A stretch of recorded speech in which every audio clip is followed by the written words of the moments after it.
Welcome to Tibalt's Apprentice Lab Report. This lab report was initially going to be called Net Decking Makes You Stupid. I decided not to call it that because, well, quite frankly, all people are going to do is give it a thumbs down without actually watching it. There is a point to it. And we're not even going to start with the fact that net decking makes you stupid. Makes you dumb. Yes, maybe makes you dumb. Maybe I'll say that instead.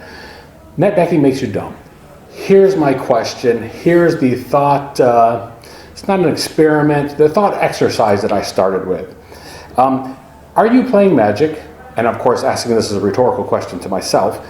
Am I playing Magic, or am I just playing on curve? Well, playing on curve is a great thing. You want to play on curve. That's kind of the point. You know, you cast your spells, you get them. That's not quite how I mean playing on curve in this case, though. So, am I playing Magic? Am I engaged in all facets of the game? Am I playing to win? That's what I mean by am I playing Magic? And am I playing on curve? Am I just drawing cards and playing out whatever shows up? Because if I'm doing that, I am top decking. Even if I have a handful of cards, I'm top decking every single time because I'm only playing in the moment. I'm only playing the cards that show up, and it better be something to save me if I'm in trouble, or it better advance my board state if, okay, let's back up a little bit. Obviously, if you designed your deck correctly, then you should be prepared to deal with all those things. And, that's just it. If you've designed your deck correctly, you should be able to handle those things. Anyhow, it may have been janky arena Magic players that I was on Facebook or one of the other Facebook groups that I belong to, where somebody posted that. And it got me thinking, as we went back a couple of weeks actually, how am I playing? I mean, I finally hit Diamond solidly the last week of December.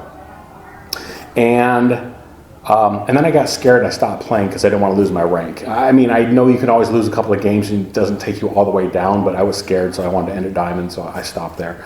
But that's something else that I've discovered, I've learned, I've found.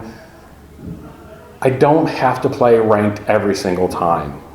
I can design a deck, I can play it a few times, see what needs to be done, and then actually take it into the standard arena to play. What was my point? My point was, are you playing Magic? Are you fully engaged the entire time? Are you trying to win? Or are you just top decking? Are you playing somebody else's deck? Did you just see who's winning right now? Did you just see what the meta is? And just take that top deck and play that one? Because if you did, you gotta be sure, and I mean, obviously it was a top tier deck, so it won, but are you playing Magic then? Or are you just playing somebody else's game of Magic?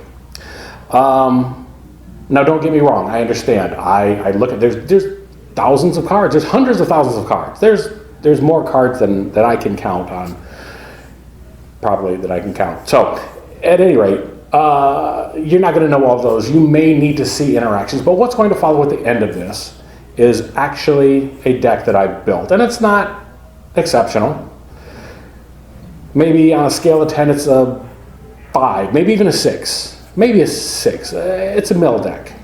How difficult is it to put together a mill deck? It doesn't matter. The point was to put together a deck that I built.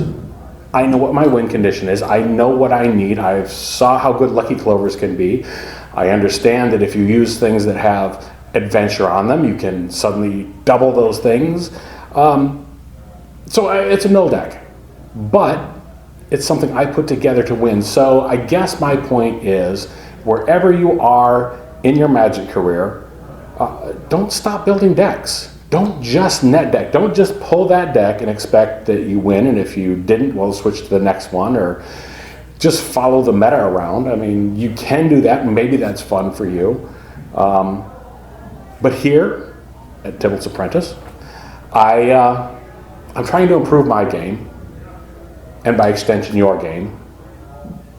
I know I'm taking a lot on my shoulders, thinking I can influence you and make your life better.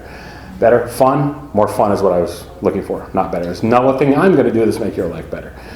I'm completely off topic again. So my point is that think about how you're playing. And if you're just taking other people's decks, at least take the time to see what you can do to make it yours. That's what I do. And I've had great success with that. Again, I don't even think a computer could play a perfect game of Magic. I don't even know there is a perfect game of Magic. I don't think there is. But if you are net decking, if you are taking that deck, why not take a few more minutes instead of just playing and top decking every single time?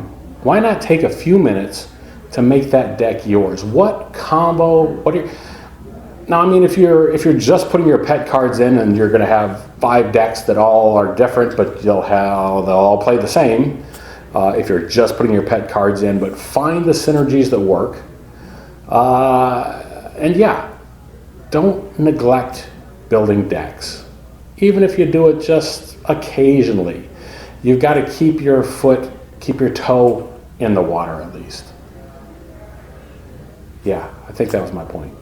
Yeah. Anyhow, thanks for tuning in for this lab report. And if you disagree with me or you think that I'm wrong, you're absolutely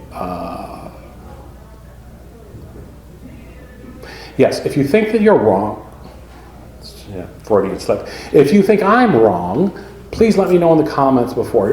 Do that before you give the thumbs down, but give me the thumbs down too if you feel I'm completely off base. Or I personally attacked you because you net deck. At any rate, like, comment, subscribe, and click the notification bell.